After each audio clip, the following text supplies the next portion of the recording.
안녕하세요. 저는 인천 송도에 거주하는 베이커리 카페를 운영하는 35살 여자입니다. 우연히 좋은 기회로 카페가 소문이나 잘 된 탓에 서울과 김포에 각각 2호점, 3호점을 냈어요. 남편은 대기업 마케팅팀 5년차 사원으로 근무하고 있는데요. 올 연말까지만 근무하고 저와 같이 카페 사업을 하기 위해 퇴사 예정입니다. 원래는 저 혼자 운영을 했는데요. 규모가 커지고 육아를 병행하며 하려다 보니 혼자는 버거워서 시아버님과 남편이 도와주기로 했거든요. 오래간만에 비가 와서 그런지 손님도 별로 없고 한산하네요. 카페에 앉아 음악을 들으며 비 오는 거리를 바라보고 있는데 참 많은 생각이 납니다. 지금은 왕래하지 않지만 한때는 가족이었던 저희 시누이와 시어머니 이야기를 좀 해볼까 해요. 제가 들려드릴 이야기는 막장 드라마에서 나올 법한 그런 이야기인데요. 지금은 건강하게 잘 자라 어린이집을 다니고 있지만 시누와 시어머니로 인한 스트레스로 당시 뱃속에 있던 우리 지아가 잘못될 뻔했던 사건이 있었거든요. 그 이후로 시댁과 연을 끊고 지낸 거고요. 하마터면 소중한 아이를 잃을 뻔했던 사연 들어보시겠어요? 그럼 지금부터 사연 시작하겠습니다. 저는 동갑내기 남편과 3살 된 딸아이와 함께 살고 있어요. 시아버지는 2년 전에 시어머니와 이혼하시고 저희와 함께 살고 계시죠. 부전자전이라는 말이 있죠. 시아버지나 남편이나 본래 선하고 착한 성격입니다. 왜 있잖아요. 남한테 싫은 소리 못하고 부탁도 쉽게 거절 못하는 타입의 사람들이요. 근데 화나면 뒤도 안 돌아볼 정도로 정말 무서운 사람들. 바로 저희 시아버지와 남편이에요. 그렇게 세상 착하던 시아버지, 남편이 학을 떼며 인연을 끄는 사람들이 있어요. 저는 연애할 때도 그렇고 남편의 성격 탓에 시댁과 갈등이 아예 없진 않겠구나 하며 어느 정도 각오를 했던 상태였거든요. 생각을 하고 사는지 의문인 시누이와 그 시누를 그저 오냐오냐 하는 시어머니. 제가 들려드리고자 하는 이야기의 주인공도 바로 그 아나무인의 극치인 시누이와 시어머니 이야기입니다. 시누이와 남편은 10살 차이가 납니다. 시누이가 늦둥이라 시부모님이 불면 꺼질까 날아갈까 하며 금지옥엽으로 키우셨어요. 그래서 남편은 어려서부터 시누이에게 많은 것을 양보하며 살았다고 합니다. 원래 남편은 의사가 꿈이어서 의대를 진학하고 싶어 했는데요. 어린 동생을 양육해야 하는 상황에 학비가 많이 들어가는 의대를 포기할 수밖에 없었죠. 시아버지가 동네 슈퍼마켓을 운영하셨는데 여유 있는 편은 아니었거든요. 남편은 정말 고민을 많이 했다고 했어요. 그래서 나이 든 부모님이 더 고생하는 것보다는 자신이 장학금을 받으며 대학을 다니는 게 조금이라도 부담을 덜어드리고 동생을 위해 다른 길을 선택하는 게 맞는다고 생각했대요. 결국 남편은 전혀 자신의 꿈과는 거리가 먼 컴퓨터 공학과로 진학했고요. 그렇게 착한 성정을 가진 남편과는 반대로 저는 할 말은 하고 절대 지고 못 사는 성격이에요. 좋게 말하면 털털하고 리더십이 강한 성격이지만 어른들이 보기엔 그저 드센 여자일 뿐이었죠. 그러다 남편을 만나고 결혼을 하고 아이가 생기면서 성격이 많이 누그러지긴 했어요. 간혹 제가 화를 참지 못하고 욱하려고 하면 남편이 옆에서 저를 잘 타일러 진정을 시켜줍니다. 남편과는 대학 시절 만나 연애 결혼한 케이스인데요. 성격상 연애할 때부터 남편은 답답한 구석이 많았어요. 결혼하면 달라지겠거니 했지만 사람 천성이 어디 못 간다 했던가. 아이가 생기니 좀 더 가정적이고 세심해지긴 했지만 그뿐이더라고요. 여전했어요. 그래도 서로 쿵짝이 잘 맞은 덕에 10년 가까이 연애하고 지금까지 잘 살아오고 있는 것 같아요. 남에게 싫은 소리 하나 못하는 남편이 처음이자 마지막으로 화를 낸 적이 있습니다. 제가 시누이랑 시어머니 때문에 스트레스를 받아서 아이를 유산할 뻔했던 적이 있다고 했죠. 그때 저랑도 한 번도 싸운 적 없는 남편이 시누이와 시어머니께 불같이 화를 내더니 그 길로 바로 시댁과 연을 끊더라고요. 그때 처음으로 남편의 화난 모습을 보았는데 저런 면모도 있구나 하고 놀라기도 했지만 한편으로는 그동안 많이 참아왔구나 하고 안타까운 마음이 들었답니다. 살면서 그렇게 화를 내는 모습은 처음이었거든요. 그래도 부모와 자식의 천륜지간인데 스스로 그걸 끊어냈으니 본인이 말하면서도 얼마나 가슴이 미어지고 아팠을까요? 대학 시절 저와 남편은 봉사활동 동아리에서 만났어요. 동아리에서 유일한 동갑내기 친구여서 저희는 금방 친해질 수 있었죠. 자주 봉사활동도 다니고 만나는 횟수가 잦아지다 보니 자연스레 서로에게 물이 들어 캠퍼스 커플이 되었습니다. 저는 경영학과를 다니고 있었는데 대학 졸업 직후 친정의 도움으로 작은 카페를 하나 차렸어요. 남들과 똑같이 취업시장에 뛰어들어 어렵사리 사회생활을 시작하기엔 시간이 너무 아깝고 답답할 것 같았거든요. 그래서 저만의 일을 하고 싶었고 부모님을 졸라 겨우 설득해 카페를 차린 거죠.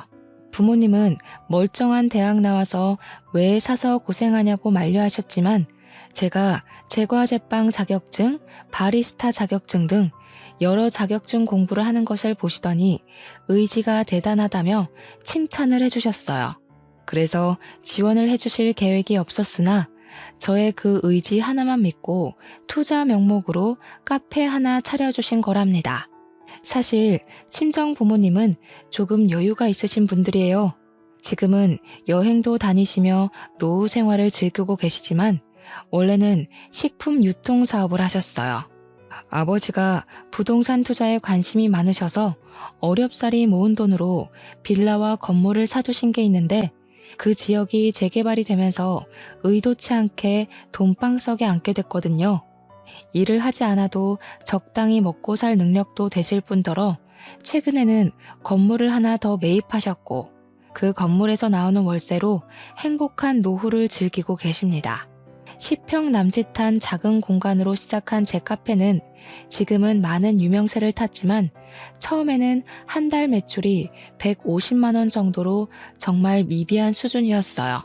이 상태로라면 과연 몇 개월이나 버틸 수 있을까 했던 시절이었죠. 제대로 준비를 한 상태에서 차린 게 아니어서 그런지 홍보도 제대로 안 됐고요. 밤낮 바뀌어가며 잠까지 포기하고 메뉴 개발에 총력을 기울였어요.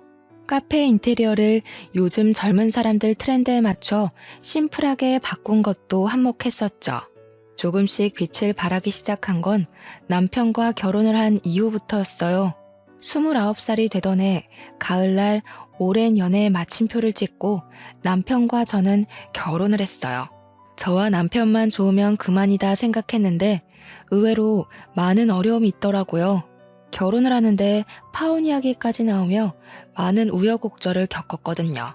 원인은 바로 시누이와 시어머니 때문이었습니다.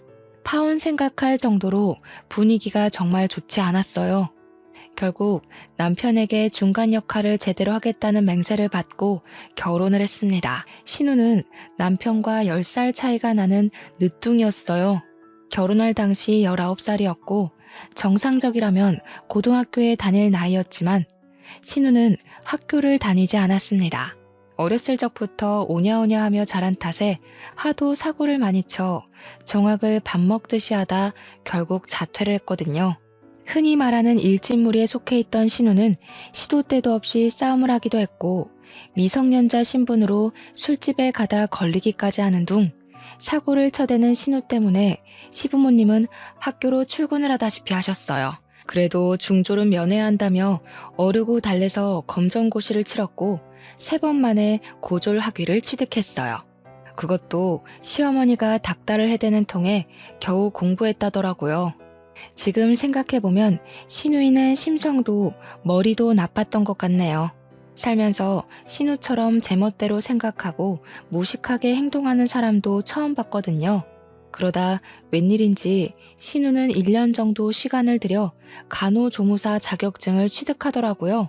집에서 10분 정도 거리에 있는 작은 병원에서 시간제로 일을 시작했고요. 그때만 해도 남편과 저는 신우가 이제야 정신 좀 차리려나 보다 하고 생각했답니다. 시어머니는 그런 신우이를 우리 집안에도 드디어 사자가 생겼다며 기뻐 날뛰셨고요. 사자는 맞지만 저희가 아는 그 사자가 아니잖아요. 그 모습을 보고 조금은 어이가 없었지만 그러려니 했죠. 어쨌든 그 시기와 맞물려 남편과 결혼 이야기가 나와 양가 집안에 인사를 드리기로 했어요. 2주 정도의 시간이 흐르고 예비 시댁에 인사를 드리러 간 날 진수성찬이 차려져 있는 거예요. 그래서 저는 당연히 며느리 될 사람 온다고 너무 환대해 주시는 거 아닌가 생각했죠. 그랬더니 웬걸요? 신우가 인턴 기간 끝나고 정규직이 됐다고 축하 파티한다고 잔치상을 차린 거였어요. 제대로 김칫국을 한 사발 들이켰던 저는 민망해서 어쩔 줄 몰랐어요. 그런 저의 모습을 보신 예비 시부가 신경이 쓰이셨는지 제가 인사를 하러 오는 자리기도 해서 겸사겸사 준비했다고 하셨죠. 그런데 말입니다.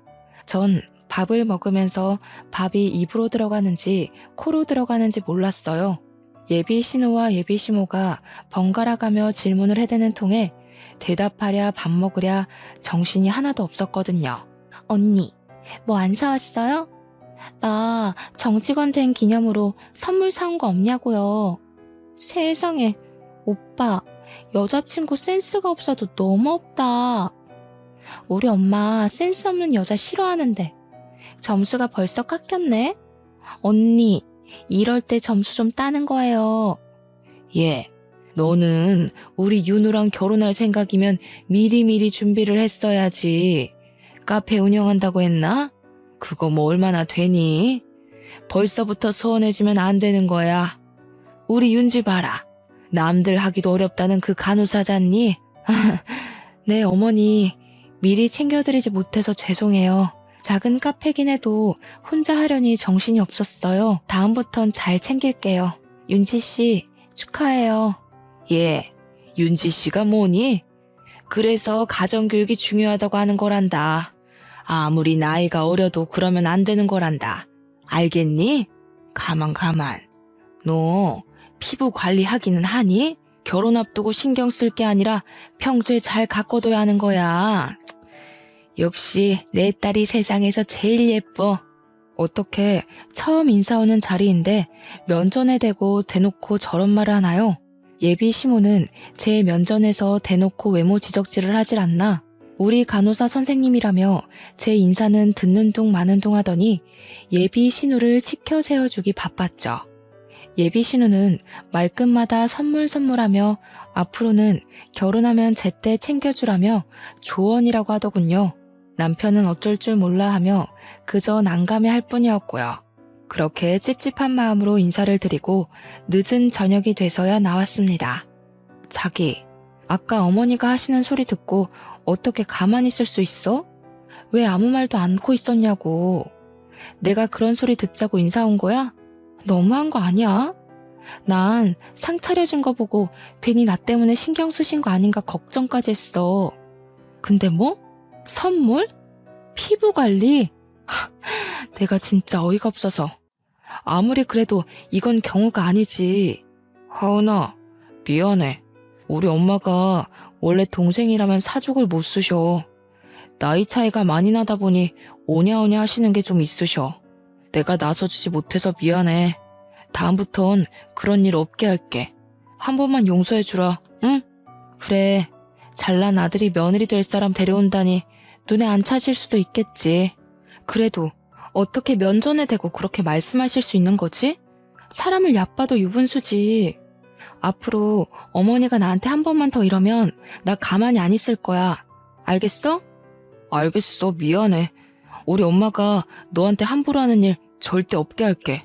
그렇게 어렵사리 저희 집까지 인사를 마치고 상견례 날짜를 잡았어요.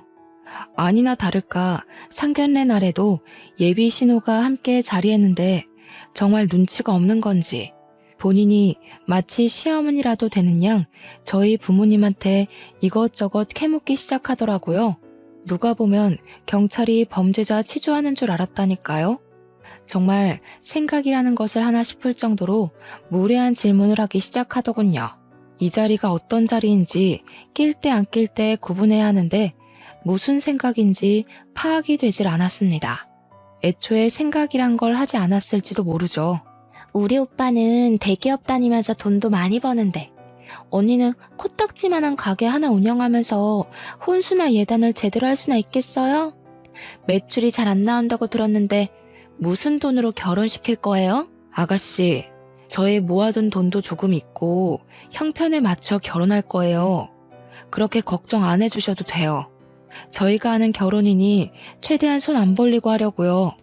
누가 언니한테 물어봤어요? 얘기하는데 끼어들지 말고 가만히 좀 있어봐요. 말이 나왔으니 하는 말인데 꾸민비나 예단은 얼마나 보내주실 건가요? 직업도 직업인 만큼 품위 유지비도 만만치 않을 것 같은데. 우리 윤지가 어려서부터 똑 부러지는 성격이라 짚고 넘어갈 건 짚고 넘어가야 해서요. 어차피 해야 될 얘기니 너무 기분 나빠하지 마세요. 틀린 말도 아니잖아요. 그 상황을 지켜보는 남자친구와 예비 시부는 그저 물만 들이켜고 있을 뿐이었어요. 본인들이 생각해도 어이가 없었던 거죠. 좋은 날을 앞두고 마련된 중요한 자리인 만큼 친정 부모님은 무례한 예비 신우와 예비 시모의 모습을 보고도 애써 화를 참으셨어요. 제가 성격을 아빠 닮았는데 아빠가 욱하려고 하시더니 주먹을 꽉 쥐고 참으시는 걸 봤거든요. 사돈 처녀가 오빠가 장가를 간다니 많이 서운한 모양이네요. 사부인 원하시는 것이 있으면 하은이 통해서 보내주세요. 그리고 신혼집은 정서방 회사 근처에 있는 곳으로 집을 한 채 선물로 주려 합니다. 집을 선물로 준다고요? 우와, 새언니네 아빠 정말 최고다. 어떻게 한두 푼도 아니고 집을 선물로 주시지? 엄마, 나도 저렇게 해줄 거지? 새로운 인생을 시작하는 만큼 집 하나쯤은 선물로 주고 싶네요. 정서방도 그렇고 하은이도 그렇고 빚으로 시작할 수는 없지 않습니까?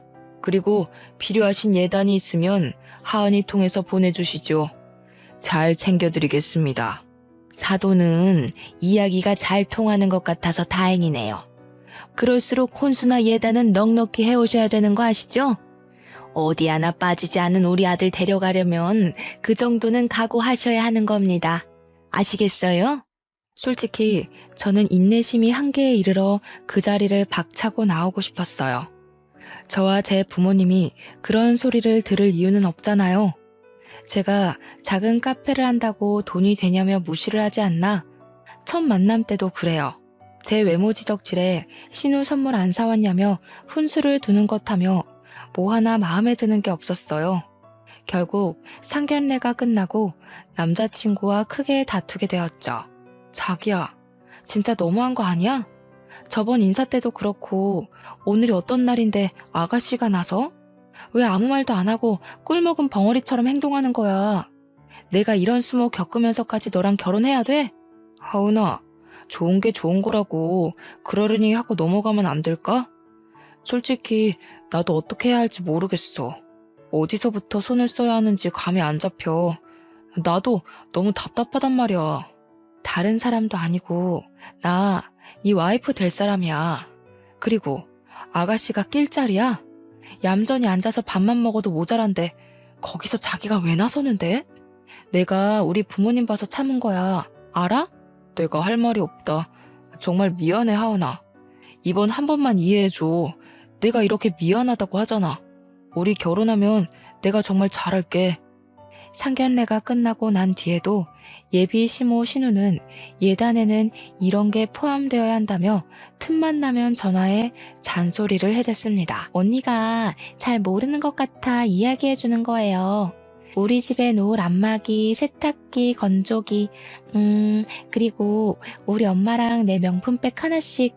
우리 아빠는 골프 좀 쳐야 하니까 골프채도 있어야겠고 내가 정리해서 톡으로 보낼 테니까 한번 봐요. 시댁이 뭔 갑부도 아니면서 굳이 바꾸지 않아도 될 시댁 살림살이까지 저한테 요구하더라고요. 총 8천만 원이 넘는 혼수 리스트였죠. 며칠 뒤 예비 시모에게 연락이 왔습니다. 그동안 김장을 늘 나 혼자 했었지 않니? 이제는 네가 했으니 다행이구나. 이번 주 주말에 김장할 거니까 와서 도우렴. 이왕 이렇게 된 거 배우기도 하고 그러면 좋잖니? 그런 줄 알고 끊으마. 주말에도 카페 영업을 했었어야 했지만 결혼 전이고 잘 보여야겠다는 생각에 임시 휴무 간판을 내걸고 토요일 아침 일찍 예비시댁에 갔죠. 시장에 가서 김장거리를 잔뜩 사와서는 하루 종일 절이고 버무리고 무려 300포기를 하는 바람에 늦은 밤이 되어서야 김장을 겨우 마무리했고 밥도 못 먹고 일한 탓에 신경이 매우 예민해져 있었어요. 남자친구 말대로 좋은 게 좋은 거라고 제 성질까지 죽여가며 어차피 결혼하면 제가 해야 할 거다 생각하고 그저 묵묵히 열심히 했어요. 예비 신우는 같이 했냐고요? 아니요. 김장이 끝날 때까지 손 하나 까딱하지 않고 있다가 저녁 무렵 늦음하기 밖에 나가 친구들을 만나 술을 잔뜩 마시고 취해서 들어오던걸요. 김장은 앞으로 매년 이렇게 300포기씩 할 거야. 많이 배웠겠지? 늦었으니 이제 가봐도 좋다. 나도 좀 쉬어야겠어. 고생했다는 말 한마디도 없이 피곤해서 쉬어야겠다는 예비 시모의 모습을 보고 정말 기가 찼습니다. 하루 종일 입으로 떠들어대는 탓에 피곤할 만도 하겠죠. 저한테 이래라 저래라 여기로 옮겨라 양념 더 넣어라. 제가 무슨 노예인 줄 알았네요. 어이가 없었고 힘든 게 가라앉아 정신이 조금씩 들 무렵 하루 종일 꺼놓았던 휴대폰을 다시 켰죠. 오늘 김장하는 날인 거 알았어 몰랐어? 왜 안 왔니? 어? 무슨 김장? 김장한다는 소리 못 들었는데 우리 김치 맨날 주문해서 먹었는데 이번에는 웬일로 김장을 하셨지? 그럼 지금 이 시간에 끝난 거야? 안 피곤해? 데리러 갈까? 진짜 너무하네. 결혼 전인데도 이렇게 부려먹고 인색하게 굴고 너희 집은 나를 도대체 어떻게 생각하는 거니? 내가 너희 집 종살이 하려고 결혼하냐? 오늘 고생 많았어. 내가 알았으면 같이 가서 도와줬을 건데. 다 필요 없어. 이건 정말 아닌 것 같아. 우리 이 결혼 진지하게 다시 생각해보자. 결혼 전인데도 이러는데 결혼해서는 아주 더하겠네. 당분간 서로 생각할 시간을 좀 갖자. 저는 남자친구에게 도저히 이건 아닌 것 같다며 따져 물었어요. 결혼 전인데도 이렇게 들들 볶아대는데 결혼하고 나면 더하면 더했지 저는 파혼까지 염두에 두고 있었기에 과연 이 결혼을 하는 게 맞는지 진지하게 고민했어요. 정말 한 달 정도 되는 시간 동안 잠도 제대로 못 자며 친정 부모님께 내색도 못하고 끙끙댔죠. 그래도 어른들이 살아온 세월은 무시 못하나 봅니다. 이상한 분위기를 느낀 친정 부모님은 결혼이 집안끼리 만나는 일륜지 대사지만 결국 본인들이 좋아야 하는 거라며 남편과 이야기를 잘해보라고 다독여 주셨어요. 제 결정이 어떠하든 따라주시겠다며 말이죠. 한 달 정도의 시간이 흐르고 오랜만에 남자친구와 어렵사리 화해했습니다. 우리 결혼하고 나서도 계속 이런 식의 아나무인이면 바로 이혼이야. 중간 역할을 제대로 해야지. 내가 종살이 하려고 자기랑 결혼하는 게 아니잖아. 반대로 우리 집에서 자기한테 그렇게 막대하면 기분 좋아? 정말 미안해. 내가 뭐라고 할 말이 없다. 결혼하면 나도 한 가장이니까 중간 역할 잘할게. 동생이나 우리 엄마가 너 괴롭히는 일 없을 거야. 내가 아주 단속해놓을게. 그렇게 우여곡절을 겪고 결혼에 골인했어요. 남편이 저와 파혼할 뻔한 것이 충격이었는지 오피스텔과 시댁을 오가며 신우와 시어머니께 한참을 이야기하더라고요. 그랬더니 둘이서 저를 괴롭히는 일도 신우가 나대는 일도 현저히 줄었어요. 저는 약간의 안심을 했고 그렇게 1년 정도 신혼을 즐기다 아이가 생겼습니다. 아이가 생긴 뒤 행복한 미래를 생각하니 매일이 설레더군요. 그러나 평화롭게 지내던 것도 잠시 시어머니가 카페로 찾아오셨어요. 그동안 제 카페는요. 150만 원 언저리던 매출도 2배 정도 늘었고요. 단골 손님도 제법 늘어나 장사가 잘 풀리고 있던 시점이었어요. 무언가 할 말이 있어 여기까지 찾아온 게 눈에 보이더군요. 어머니, 카페까진 어쩐 일이세요? 일단 여기 차 한 잔 드세요. 저한테 하실 말씀 있으신 것 같은데 편하게 말씀해 주세요. 네가 그래도 눈치는 좀 있나 보구나.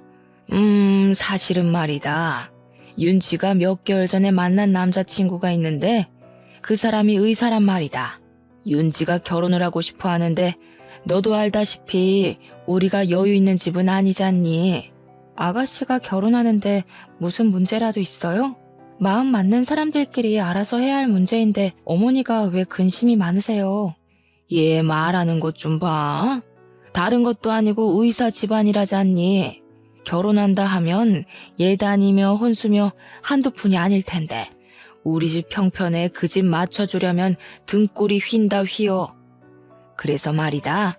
너희 살고 있는 신혼집 좀 팔아서 결혼 자금으로 보태자꾸나. 네? 무슨 말씀이세요? 아가씨가 결혼하는데 왜 저희 신혼집까지 팔아야 하는데요? 이 집이요, 저희 아버지가 해주신 결혼 선물이에요. 그런데 이 집을 마음대로 파니마니 하시는 거세요?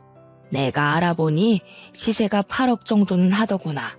집 팔아서 결혼 자금 혼수나 예단도 해야 하고, 그리고 명색이 장모인데 사위 될 사람 차 한 대 정도는 뽑아줘야 하지 않겠니? 우리한테 줄 용돈 한 번에 준다 생각하고 그렇게 하자. 어머니, 왜 이렇게 제멋대로세요? 제가 언제 집 판다고 했어요? 아가씨가 결혼하는데 물론 결혼 자금 보태드릴 순 있죠. 하지만 집까지 팔고 저희가 희생해가면서 그렇게 할 이유는 없는 것 같은데요. 얘 말하는 꼬락서니 좀 봐라. 너 어디서 배워먹은 짓이야? 네 애미애비가 그렇게 가르치던? 시어머니가 이렇게 하자 하면 너는 그냥 네 하면 되는 거야. 어디서 따박따박 말대꾸야? 제가 조목조목 따지고 들자 시어머니는 표정이 확 변하더니 막말을 내뱉더라고요. 알고 보니 신우의 남자친구는 대대로 의사를 배출한 사자 집안이었어요. 신우가 간호조무사 됐다고 사자거릴 땐 언제고 왜 이제 와서 저러는지 이해가 되질 않았어요. 간호조무사를 차별하는 건 아니지만 솔직히 엄연히 간호사와 조무사는 페이 자체가 다르잖아요? 근데 신우는 자신이 마치 진짜 간호사라도 되는 것 마냥 간호조무사인 사실을 숨기고 진짜 간호사인 척을 한 거였어요. 있어 보이는 집이라며 제 딴에는 저한테 예단으로 받은 명품으로 치장하고 다녔는데 서로 맞춰서 살아야 한다는 개소리를 했던 거예요. 당연히 그 의사 남자친구 측에서 예단을 요구했는데 감당할 수준이 아니었던 거죠. 솔직히 이거 사기 결혼 아닌가요? 직업도 속이고 집안도 속이고 시어머니 말대로 돈은 보태준다 치자고요. 결국 저도 똑같은 사람 되는 거 아니냔 말입니다. 사실 그때 당시 임신 중기가 시작될 무렵이었고 일을 계속하다 보니 컨디션이 좋진 않았어요.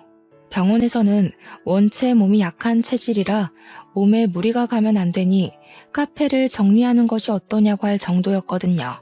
아무튼 시모는 계속 집을 팔아 결혼 자금에 보태자며 친정이 잘 살지 않느냐고까지 하더라고요.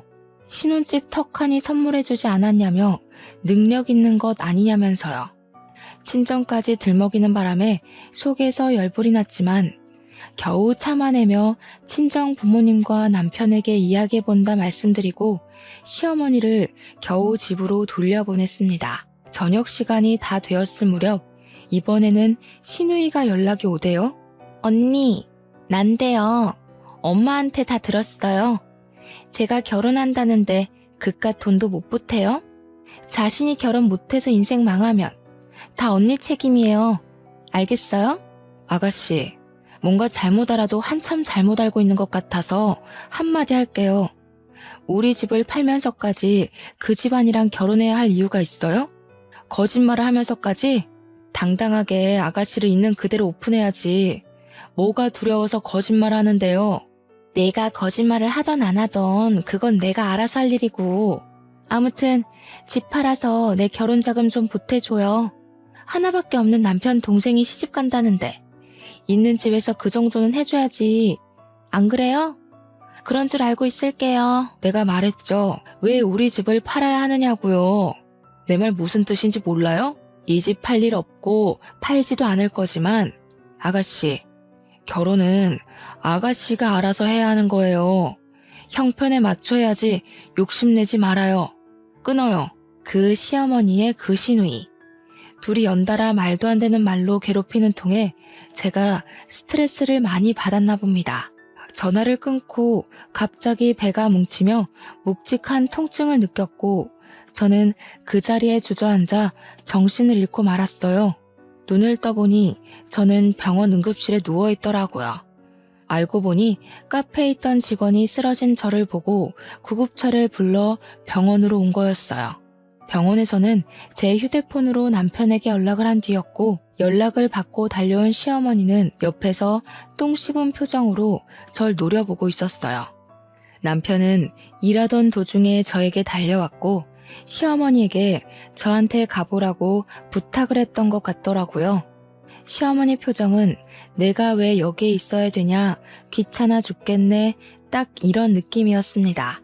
저는 스트레스 및 과로로 인한 쇼크가 일시적으로 온 거였고 하마터면 아기가 위험할 뻔했다는 의사의 말에 남편은 얼굴이 굳더라고요. 무슨 일이냐 물으니 시어머니는 당연히 아무 말도 안 하고 계시고 우물쭈물하던 카페 직원이 자신이 본 것을 그대로 이야기해 주더라고요.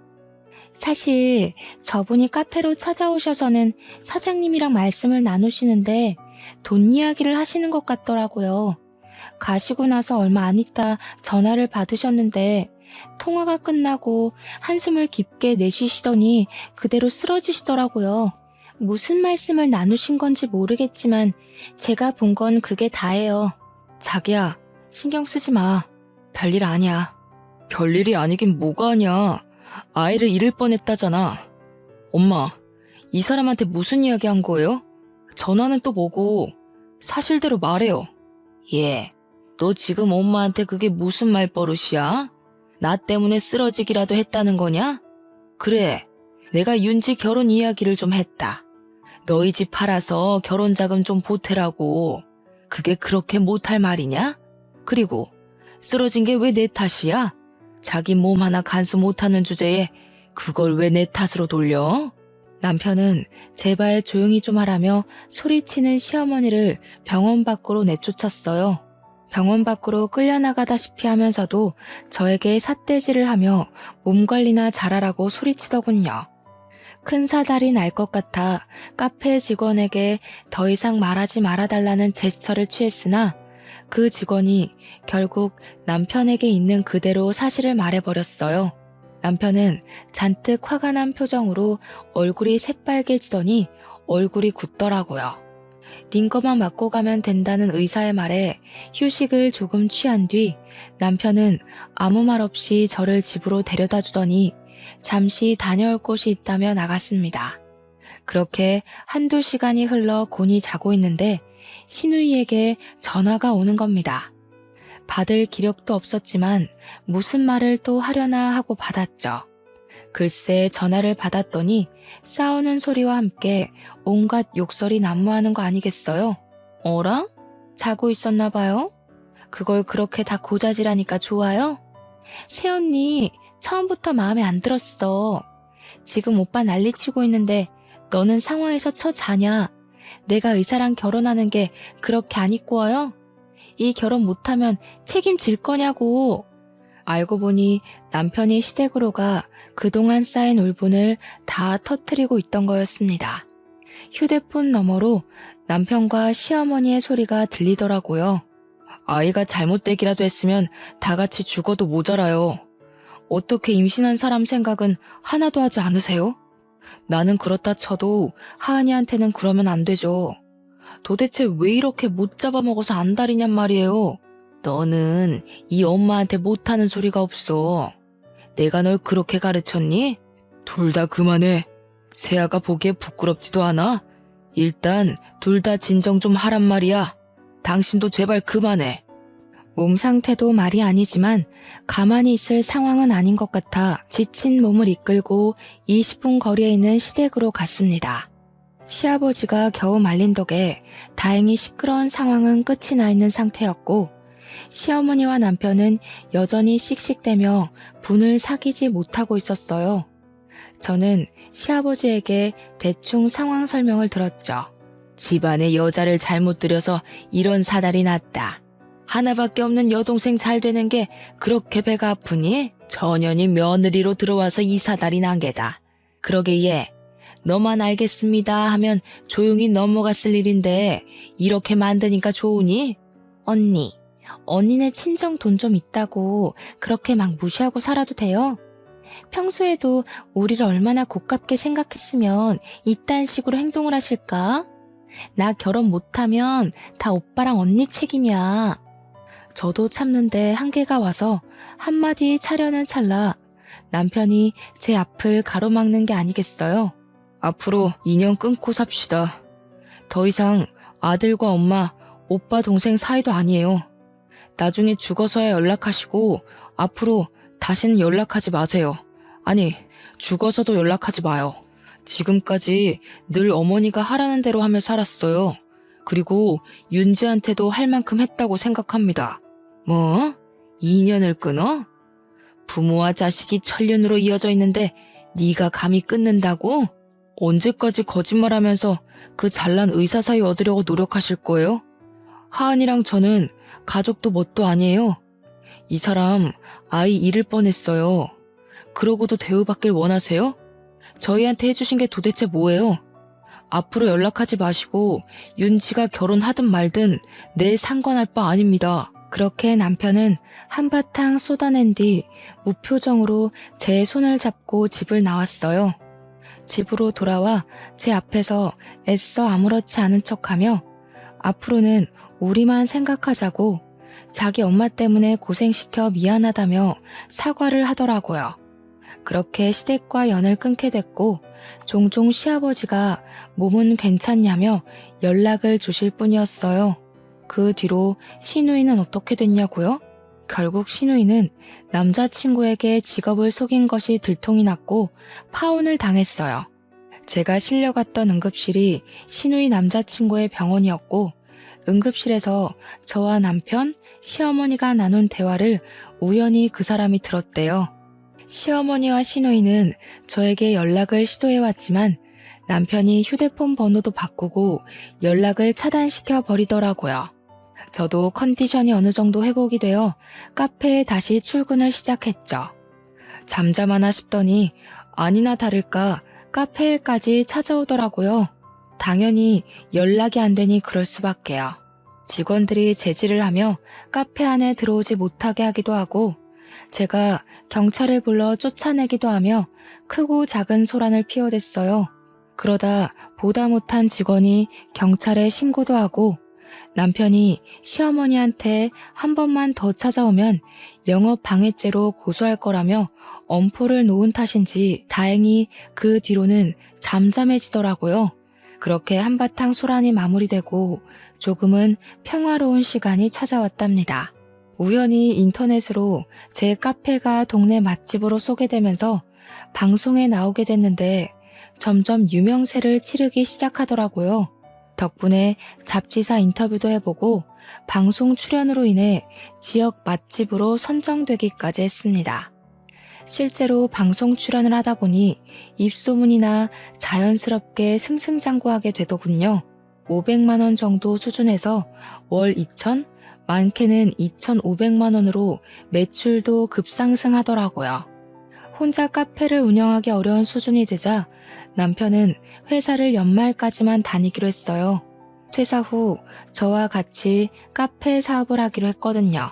서울에 2호점, 김포에 3호점을 낼 정도로 번창하게 되었답니다. 그렇게 돈을 차곡차곡 모았어요.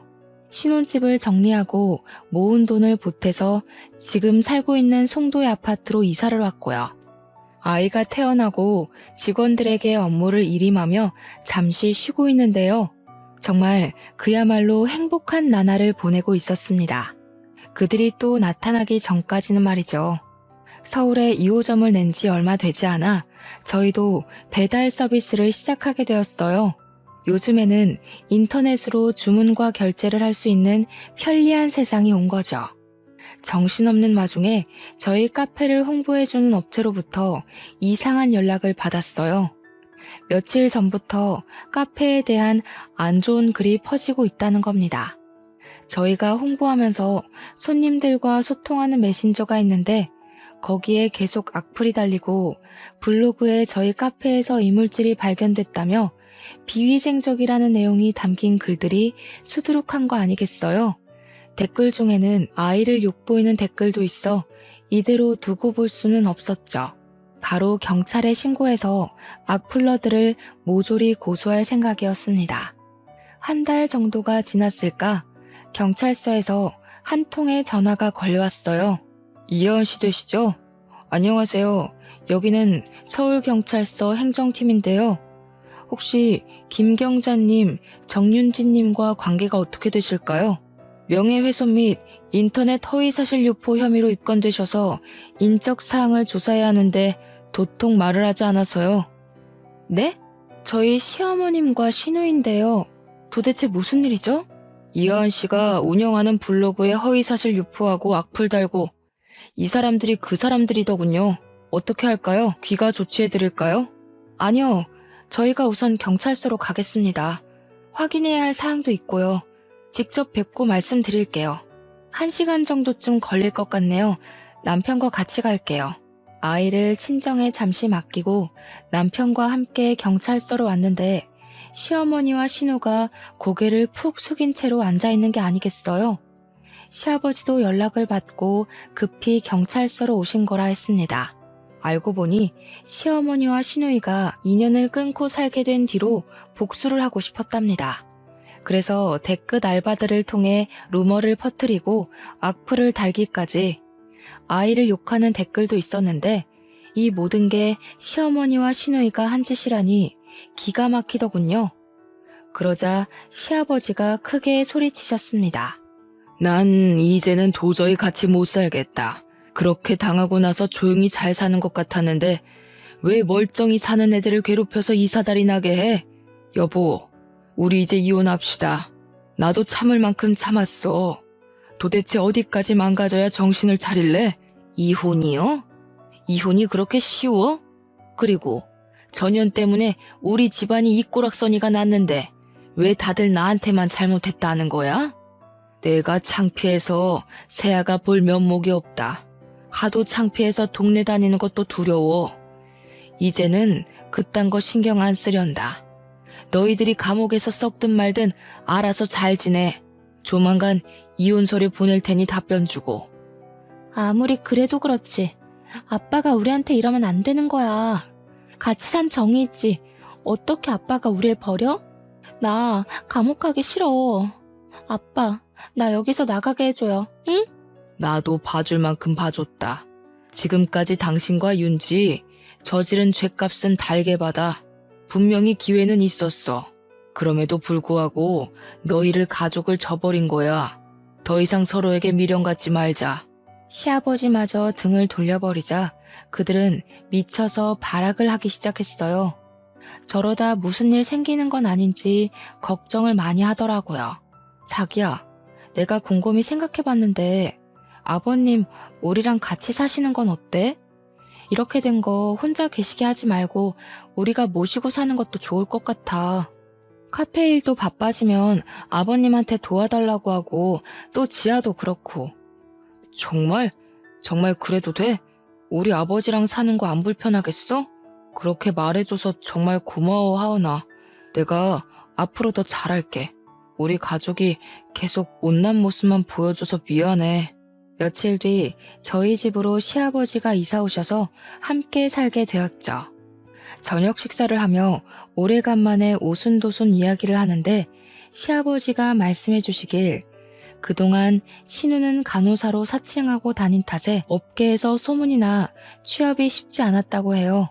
편의점, 노래방, PC방 아르바이트를 전전하며 생활했고 시어머니는 이혼 후 식당에서 설거지 아르바이트를 시작하셨었다고 합니다. 그러던 와중에 시어머니와 시누이는 제 카페에 대한 비방글을 작성하고 댓글 알바들을 고용해서 허위 사실을 유포한 것 같다고요. 결국 시어머니와 시누이는 각각 벌금형을 선고받아 2,300만 원이라는 거금을 벌금으로 내야 했어요. 시아버지는 이혼하시면서 시어머니에게 전해주신 게 아무것도 없으셨다 했어요. 줄 이유도 없고 그런 사람들한테 자신의 재산을 많지는 않지만 단 한 푼도 들어가게 둘 수는 없다면서 모든 재산을 처분하셨어요. 그러고는 3억을 저에게 주시며 말씀하시더라고요. 내가 그동안 세아가 너한테 못할 짓을 한 것 같아 미안하구나. 더 챙겨주고 그래야 했는데 큰소리 나는 게 무섭다는 이유로 방관했던 것 같구나. 미안한 마음이기도 하고 앞으로 더 잘해보자는 의미이니 받아주렴. 아버님, 제가 이 돈을 어떻게 받아요? 저 이 돈 없어도 충분히 사업할 수 있어요. 앞으로 제가 아버님 호강시켜 드릴 테니까 빨리 넣어두세요. 결국 시아버지의 성화에 못 이겨 3억 원이라는 돈을 받은 저는 사업 자금에 보태서 사용했고요. 김포에 200평 규모의 대형 베이커리 카페를 준비 중입니다. 앞서 말씀드린 3호점이죠. 지금은 시아버지, 남편과 사랑스러운 아이와 함께 행복하게 잘 지내고 있어요. 일하랴 바쁠 때면 시아버지가 아이를 돌봐주시기도 하거든요. 동네에서 손녀 바보라고 소문도 자자하세요. 여기까지가 제 사연입니다. 어떠셨나요? 솔직히 시누이와 시어머니만 아니었으면 정말 완벽한 가정을 이루어 살 수 있었을 거예요. 저한테 이런 일이 일어날 줄은 꿈에도 몰랐지만 인생 공부했다고 생각할래요. 혹여나 여러분도 저와 비슷한 일을 겪고 계시면 저처럼 참지 마시고 할 말 모조리 다 하세요. 그게 뒤탈 없고 깔끔하거든요. 저의 긴 사연 읽어주셔서 감사합니다. 언제 한번 저희 카페에 놀러 오세요.